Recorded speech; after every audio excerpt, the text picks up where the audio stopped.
Hey guys, it's Rookie here. This is the review for Hellblade Senua's Sacrifice. This is a game that came out last year, and I think it actually won Game of the Year. And in its own right, to me personally, this is probably one of the better games from last year.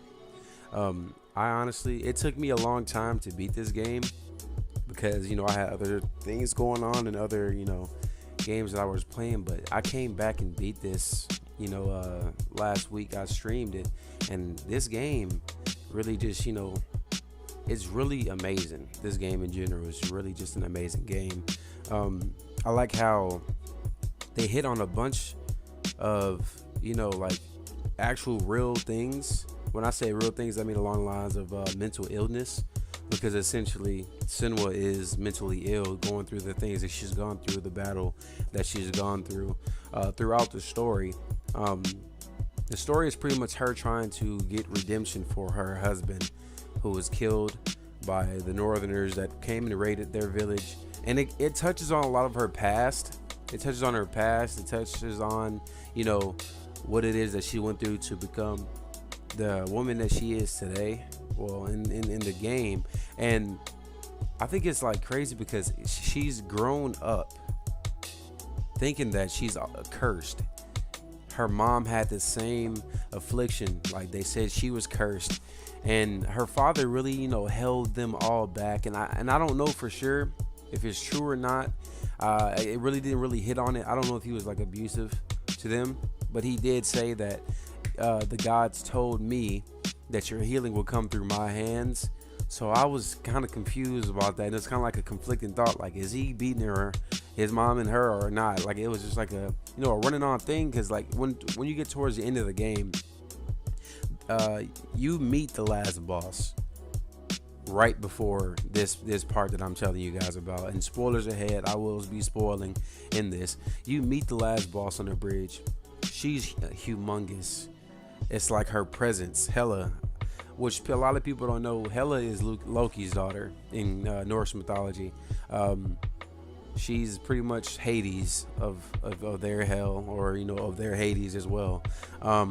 She breaks her sword because Senua gets courage in herself to actually attack the one thing that's keeping her away from her husband, the one thing that's been looming over her, the darkness that's been over her throughout the game. And she actually rose up against it, rose up against her fears. And when she did that, she failed. Her sword was broken. She falls into the water and then goes somewhere else. She essentially, at this point, you wash up on some shore, and then you're just walking for a long time, limping. You don't even run. You just walk very slow, not any fast-paced movement at all. You're just walking really slow. And you're just like, this girl has went through a lot of stuff to get to this point. And there's still things that she feels it on the back of her neck, like something's always following her. And the voices that are in, like, they say this game is best played with the headphones. I played this game at night one time with the headphones in, and I wasn't really paying attention until they was like, behind you. And whenever I heard, like, behind you, they're gonna get her, and I'm like, what the heck? Nobody's behind me. When I was fighting somebody and nobody was behind me, then all of a sudden I get hit in the back with like an axe, and I flinch. I paused the game and I looked behind me because I felt like something was really on me. Like, I have some pretty good headphones, but that, like, the voice is just in the background, like, what is she doing? No, stop it. You can't do it. That's wrong. They're not. Don't trust them. Like, there's a whole bunch of stuff that just, those voices try to make you feel like you either doing really good or you doing really bad. They either trying to protect you or they're trying to trick you. Like, it's crazy. Like, in the background, it's like her fears is really what controls her, and her husband is the only thing that's keeping her alive and able to move forward. And you have him on the back of you for the whole game, except for one part where there's a boss that's on screen right now. You fight him. That's Fenrir. He's the wolf that would devour the sun in Norse mythology. You fight him because your husband's head falls off of you somehow. Like, you're doing something and then, like, you fall on the ground and his head rolls off and hits the bottom of this chasm. And it's crazy because she could have given up right there. Could have called it a lost hope and then just, left and was like, okay, well, I guess I'm not going to be able to, get my husband his redemption that he deserves because he shouldn't have died because I'm the one that's cursed. I'm the one that deserves what he got.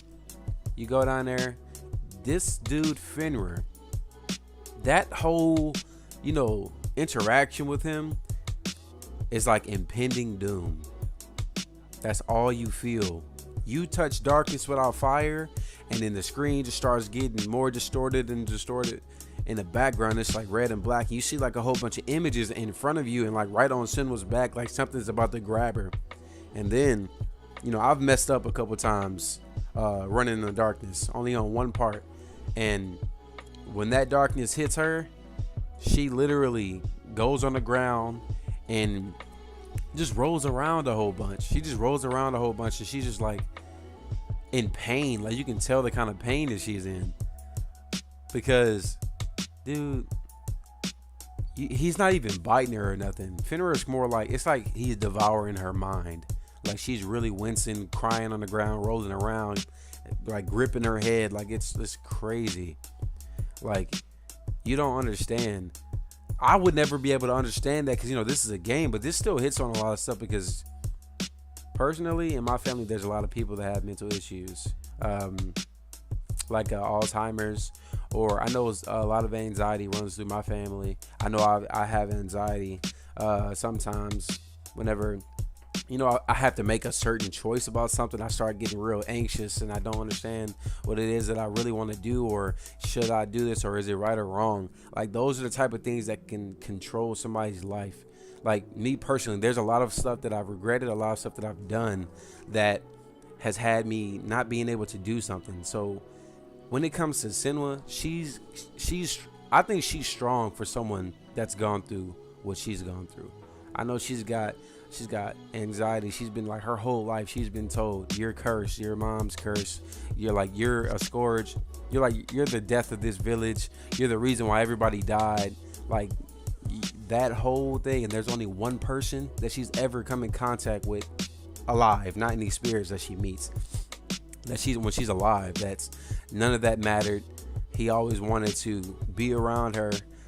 And it's crazy because nobody would really do that. I don't think anyone would ever really just come out of their way and do something like that. So I understand why Senua is so strong-hearted in what she's done. Personally, I don't care what nobody says. This game is amazing. It talks about a lot of stuff. A lot of, it gives you a pseudo history lesson throughout the entire game.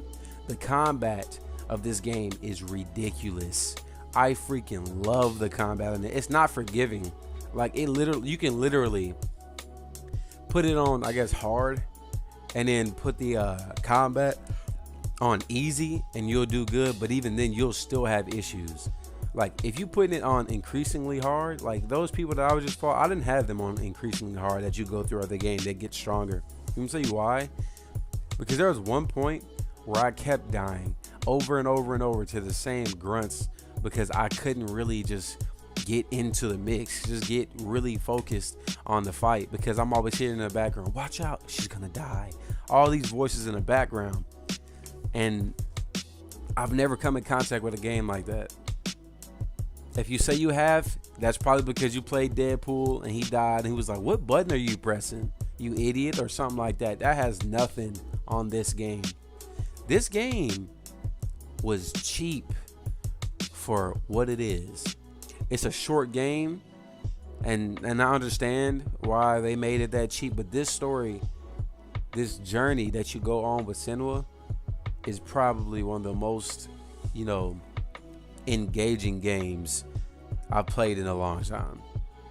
Like, I don't think that there's really a game that's gonna hit story like this, and if there is, tell me in the comment section, because I really need to play it. I have a PlayStation 4, so if there's any, like, I guess God of War, but at the end of the day, Wrath is the only thing that's pushing Kratos. On this is her love for her husband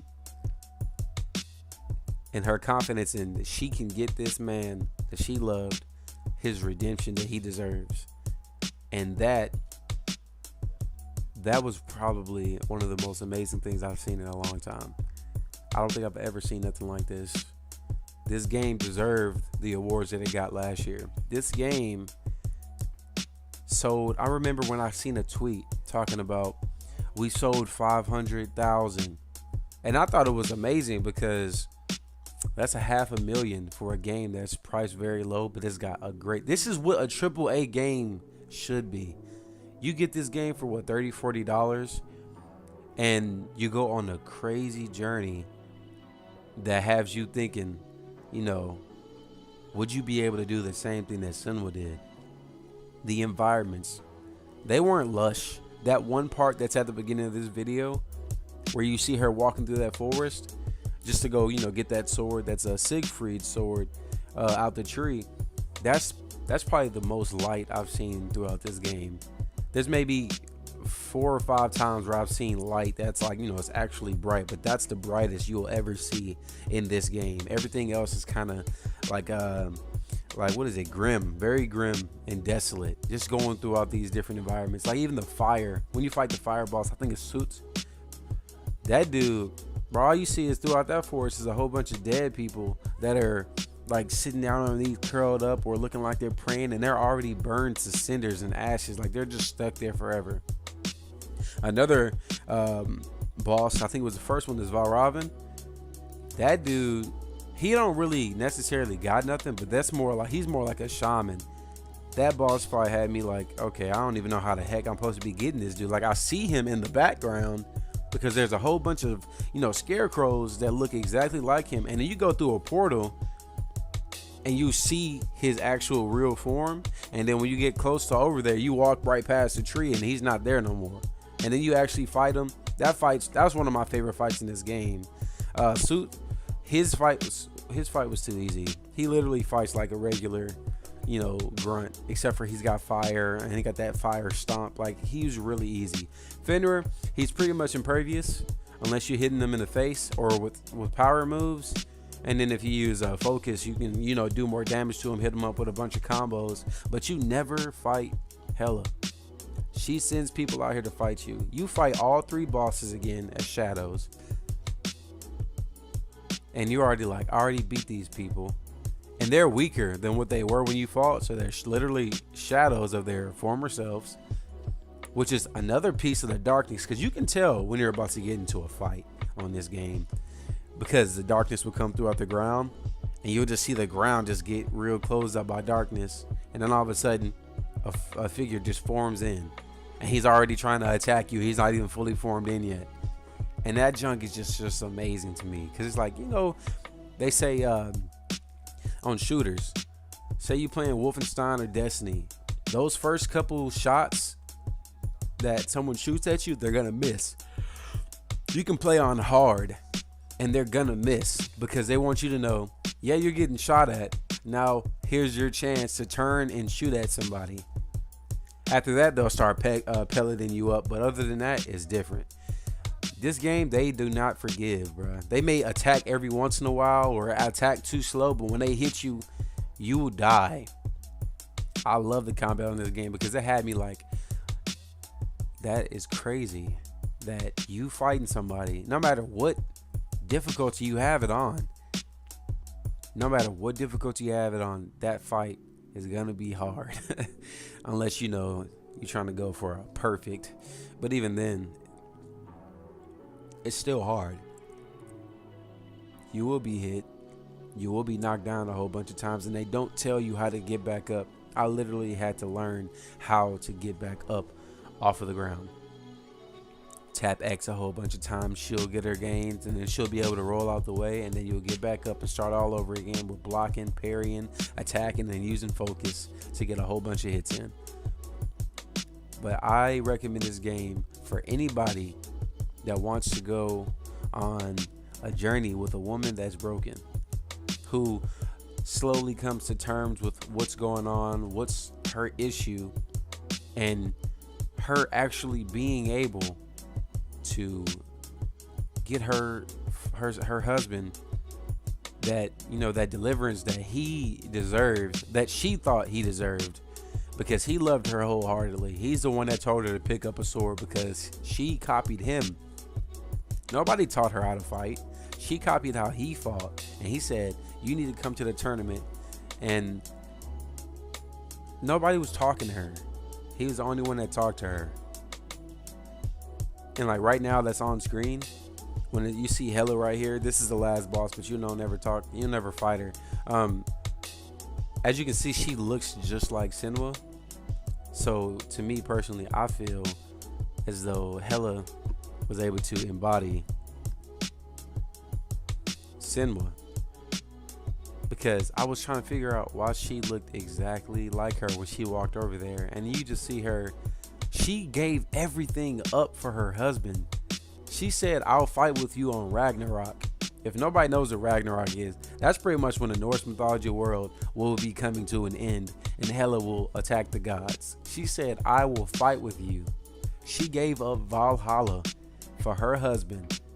That is some true love, if you ask me, on some Viking type stuff. But I just think that everybody should play this game, or at least know the story, or at least watch the journey. But this game is amazing. I definitely would like to know what you guys think about it. Just let me know. Let me know in the comment section if you liked it or not. Thank you guys for watching this, and I'll see you guys on the next one.